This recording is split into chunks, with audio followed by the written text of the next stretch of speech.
Olá pessoal do terceiro ano, vamos aí para mais uma aula de filosofia, né? Vamos abrir na página 259. Antes de a gente iniciar a aula, a gente quer ressaltar aqui que a gente está devendo uma aula, por causa de um problema que eu tive na semana passada, não pude postar a aula para vocês, e a gente vai estar repondo essa aula aí nos próximos dias aí, tá bom? Só lembrando, tá? Porque na aula passada entrou aí os idiotas aí na aula que eu coloco disponível para quem quiser assistir. Aqui, assim, eu não tenho problema nenhum, tá? Que as pessoas vejam as aulas, até porque eu tenho muita consciência e sei o que estou falando, tá? Não tenho as minhas aulas, vocês podem mostrar para qualquer doutor em filosofia e não vão encontrar nenhum erro conceitual. Isso não é porque eu sou o máximo, não, é porque eu tenho cuidado de estudar. É simplesmente isso. Então teve aí alguns idiotas aí que não entenderam a aula, que não entenderam que infelizmente Platão reprova o idiota que colocaram na presidência para governar o Brasil. E eles acharam ruim porque as aulas dizem que eu estou alienando vocês. Pelo contrário, primeira coisa, o professor tem liberdade de cátedra, liberdade de livre pensamento. As aulas, elas não podem ser tuteladas por ninguém, nem por governador, nem por presidente, nem por prefeito, nem por diretor de escola, nem por pai de alunos, porque quem estudou foi o professor, e o professor tem liberdade de cátedra, porque o professor está ali para orientar os alunos. Ele não pode estar, em momento algum, ter o seu direito, a sua liberdade de dar aula, que é a chamada liberdade de cátedra, ela ser ferida de alguma forma. Então a aula passada, não sei se algum de vocês, algum idiota, que não dá para dizer outro nome, né, pessoa que nunca leu, os chamados doutores de Facebook, falaram alguma coisa para vocês, mas a aula passada ela é conceitualmente correta, até porque a filosofia, os filósofos, eles estão constantemente sendo renovados, nascendo de novo em cada professor de filosofia, em cada aula de filosofia. Filósofos como Platão, Aristóteles, Sócrates, Descartes, Kant, Nietzsche, Heidegger, Wittgenstein, Hannah Arendt, todos esses filósofos, grandes filósofos da história da humanidade, cada professor de filosofia, ao falar da teoria dele, da filosofia deles, está fazendo com que ele nasça de novo. E ele nasça para dar uma visão do momento. E se Platão chegasse no Brasil hoje e encontrasse na presidência do Brasil, onde ele dizia que para governar teria que ser um sábio, e ele encontrasse um elemento totalmente desprovido de qualquer capacidade intelectual, ele iria reprovar. Então a aula foi nesse sentido, ou seja, a aula de filosofia, a gente conceitua o filósofo, conceitua o seu pensamento, o que ele disse, o que ele pensou, e traz para a nossa realidade. Infelizmente algumas pessoas sofrem uma lavagem cerebral das redes sociais, tá? Das redes sociais. Está até passando agora um documentário em um desses canais aí, né? Na Netflix, né? A respeito das redes sociais, não me lembro o nome agora. Quem tem a Netflix é bom tá vendo, tá? Para ver como é que funciona esse mundo. E aí o que acontece? Pega aquelas pessoas mais desprovidas de cuidado e muitas vezes mesmo de inteligência, e essas pessoas não conseguem compreender o mundo no qual ele está inserido, tá? Então a aula ela foi conceitualmente perfeita, não porque eu quero ser, porque eu estudo, tá? Ninguém é mais inteligente que ninguém. A grande diferença está em você se preparar. Aí você se torna bom, você se preparar. E modesta parte, eu não costumo deixar falhas conceituais nas minhas aulas. Desafio aqui vocês terem perguntado alguma coisa sobre filosofia, numa aula de filosofia, e vocês terem voltado sem resposta nas aulas presenciais. Não me recordo de eu dizer, a não ser que seja um assunto fora do contexto da aula, mas dentro do contexto da aula eu nunca falei, depois eu vou ver, depois eu trago para vocês. Pode ter sido algum assunto que vocês tenham me perguntado fora do assunto da aula, que eu disse, olha, eu não sei, isso aí eu vou ver, mas da aula que eu preparo, não, tá? Então as minhas aulas, modesta parte, são conceitualmente corretas. Digo aquilo que o filósofo pensou, trago para a realidade, tá? Trago para a realidade de hoje. Doa a quem doer, goste quem gostar. A verdade, os conceitos, chamar a atenção, tentar acordar vocês para o mundo que vocês vão enfrentar, é o papel principal do educador. Existe um educador chamado Paulo Freire, que ele é o cara mais fantástico que eu já li. Brasileiro, inclusive muito combatido por o quadrúpede que está no Planalto, porque quem combate um gênio como Paulo Freire, ele tem que ser no mínimo um débil mental. O Paulo Freire é o camarada que mais no Brasil não existe ninguém que tenha recebido tantas honrarias, não existe ninguém tão lido quanto Paulo Freire. Não é Paulo Coelho, não, é Freire, é um educador. E ele trabalha muito, ele defende uma educação libertadora, tá? Ele defende a educação libertadora, assim como defendia Platão e assim como defende Aristóteles, que nós vamos estudar hoje. Tá ok, pessoal? Isso aqui é só um adendo para esclarecer, porque teve algumas pessoas que compartilharam a aula passada e começaram a falar besteira sem conhecer. Porque assim, eu não me importo, porque eu acho que idiota tem em todo lugar, e principalmente idiota que quer aparecer. Camarada que leu um livro de alta ajuda, de receita de bolo, e acha que tem condições de discutir assuntos complexos, como os assuntos que a gente termina vendo aqui. Apesar de ser de forma bem superficial, são assuntos, de uma certa forma, traz uma complexidade. Tá bom? Então lá, página 259, teoria política em Aristóteles. Outra coisa, a crítica de falar de política na sala de aula. Olha, quem não gostar vai fazer balé. Nada contra quem faz balé. Ou então vai aprender a fazer receita de bolo. Mas filosofia e política, sociologia e política, não tem como você separar. Não tem como você separar. É tanto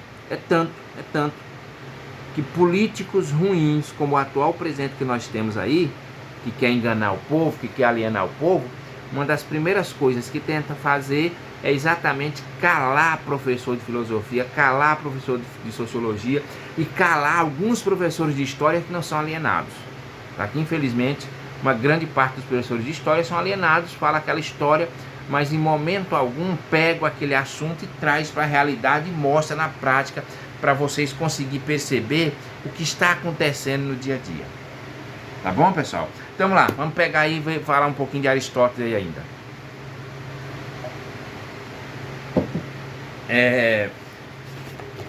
Desse Aristóteles, né, viveu do ano 380 a 222 a.C., tá? Discípulo de Platão, mas crítico de seu mestre. Interessante, né? Interessante que o Aristóteles, ele foi discípulo de Platão. No entanto, era como se eram contrários. O pensamento dos dois eram contrários. Enquanto Platão trabalhava muito com a questão do mundo inteligível, do mundo das ideias, do mundo abstrato, Aristóteles, na sua filosofia, ele se preocupava mais de explicar a origem das coisas, explicar algumas situações a partir da própria realidade concreta. Enquanto que Platão era do mundo inteligível para o mundo sensível, Aristóteles procurava entender primeiro o mundo sensível para entender o mundo das ideias platônicas. Então eles eram um pensamento contrário. Então Aristóteles foi discípulo de Platão, no entanto, tiveram pensamentos contrários. Os dois eram contrários na questão da filosofia. Recusou o autoritarismo da utopia platônica por considerá-la impraticável e inumana. Ou seja, a questão principalmente do filósofo rei, né? Ou seja, que para Platão, o ideal era que nós tivesse um sábio no poder. No entanto, Aristóteles diz que isso era impraticável, era inaceitável, era inumana, ou seja, não tinha as menores condições. Fez crítica à sofocracia, por atribuir poder ilimitado a apenas uma parte do corpo social, os mais sábios. Entendeu? Aí, para os apaixonados por Bolsonaro, talvez Aristóteles aceitaria Bolsonaro, né? Aí para as pessoas que acharam ruim a outra aula, tá? Então aí Aristóteles ele criticava Platão por Platão considerar tipo que o poder absoluto exatamente aquelas pessoas que se destacavam como sendo o mais sábio de todos, tá? Continuando aí, ó. Não aceitou que a família fosse dissolvida e nem que a justiça, virtude por excelência do cidadão, pudesse desvincular da amizade da filia. Amizade e justiça. O termo filia, embora se traduza por amizade, assume um sentido bem mais amplo e se refere à cidade. Significa concordância entre pessoas com ideias semelhantes, ou seja, a palavra filia, ela do grego, ela é traduzida por amizade. No entanto, ela tem um sentido quando você vai estudar, quando você vai analisar. Não é uma amizade como nós entendemos no dia a dia, no cotidiano, no senso comum. Mas a filia aqui, a amizade, na verdade é tipo que são as pessoas de uma cidade que tem um consenso a respeito de um determinado assunto. A amizade, a filia é essa, digamos assim, que é essa empatia de membros de uma cidade, tá? Significa concordância entre as pessoas, entenderam? Ideias semelhantes, interesses comuns, que resulta na camaradagem, no companheirismo. Por exemplo, as pessoas de um mesmo partido político, pelo menos era para ter ideias comuns, necessariamente não são amigos, mas eram para ter ideias comuns daquele partido. Então, companheirismo, então ficava tipo companheirismo. Continuando. A amizade não se separa da justiça. Essas duas virtudes se relacionam e se complementam, fundamentando a unidade que deve existir na cidade. Se a cidade é a associação de iguais, olha aí, a justiça é o que garante o princípio da igualdade. Entenderam o que ela não separa? Porque a amizade aí no sentido são os cidadãos. Quem são os amigos aí, para você entender? São os cidadãos da mesma cidade. Por exemplo, cidadãos de Atenas são os amigos. Cidadãos crimataenses são os amigos. Por que a justiça ela não se separa desse ponto? Porque a justiça é quem vai garantir a convivência dessa amizade. A justiça nós temos aqui, ela serve para quê? Ela serve exatamente para estar resolvendo problemas que acontecem dentro da sociedade. Vamos dizer assim, por falta de amizades que acontecem dentro da cidade. Continuando, pessoal. Vamos lá. Desse modo, desculpa, vamos ler aqui antes aqui, é importante isso aqui. No entanto, ao relacionar justiça e igualdade, Aristóteles não se refere à igualdade simples ou aritmética, ou seja, aquela igualdade linear, mas justiça distributiva, segundo a qual a distribuição justa é o que leva em conta o mérito das pessoas. Não se dá o igual para desiguais, já que as pessoas são diferentes. Aqui é interessante, tá? Aqui é interessante.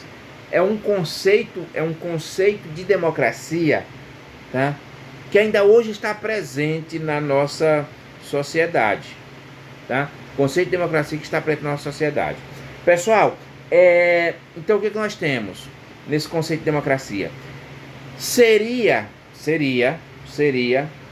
a questão das cotas raciais. Por que as cotas raciais? O negro, ele sempre foi um membro da sociedade onde hoje você não pode trabalhar a questão da meritocracia. E aqui a gente vai mexer novamente na cabeça de muita gente que agora estão curiosos para ver nossas aulas, que é a questão que defende a meritocracia, sendo filho de pobre, para disputar com um filho de um desembargador que estudou direto no Dom Barreto, ou um filho de um dono de clínica que estudou direto no Dom Barreto, e ele quer ser médico, quer ser advogado, para disputar uma vaga com esse cara. Que meritocracia pode existir? Não existe meritocracia nisso aqui. Então por isso que Aristóteles diz o seguinte: vamos tratar os iguais, os desiguais de forma desiguais. Eu não posso dar os mesmos meios se as pessoas não têm as mesmas condições. Eu tenho que criar meios para que a pessoa se iguale em condições. Aí sim nós podemos falar em meritocracia.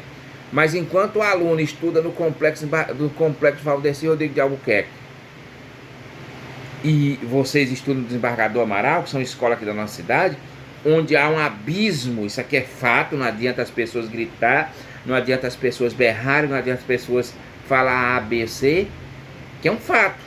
A qualidade, o Desembargador Amaral está entre as 20 melhores escolas do Piauí, tá? E o complexo, se eu não me engano, é um dos menores IDEBs de todo o município do Piauí, todo o estado do Piauí.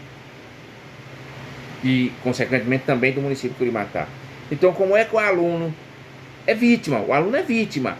Então, para chegar ao nível de vocês, então já acontece, a gente tem que fazer todo um trabalho com essa turminha lá dessa escola que eu falei, para chegar ao mesmo nível que vocês chegaram. Tá? Para chegar ao mesmo nível que vocês chegaram. Entendeu? Então não podemos dar as mesmas armas para soldados que têm treinamento diferente. Porque não vai conseguir ser eficiente. Então é isso que Aristóteles fala. Pessoal, então eu queria que vocês trabalhassem aí, elaborassem aí a teoria política aristotélica, né? Eu queria que vocês dessem uma lida e vocês fizessem um pequeno texto comentando o que vocês entenderam aí na leitura de vocês da página 259. Tá ok? Bom final de semana, bons estudos e até a próxima aula.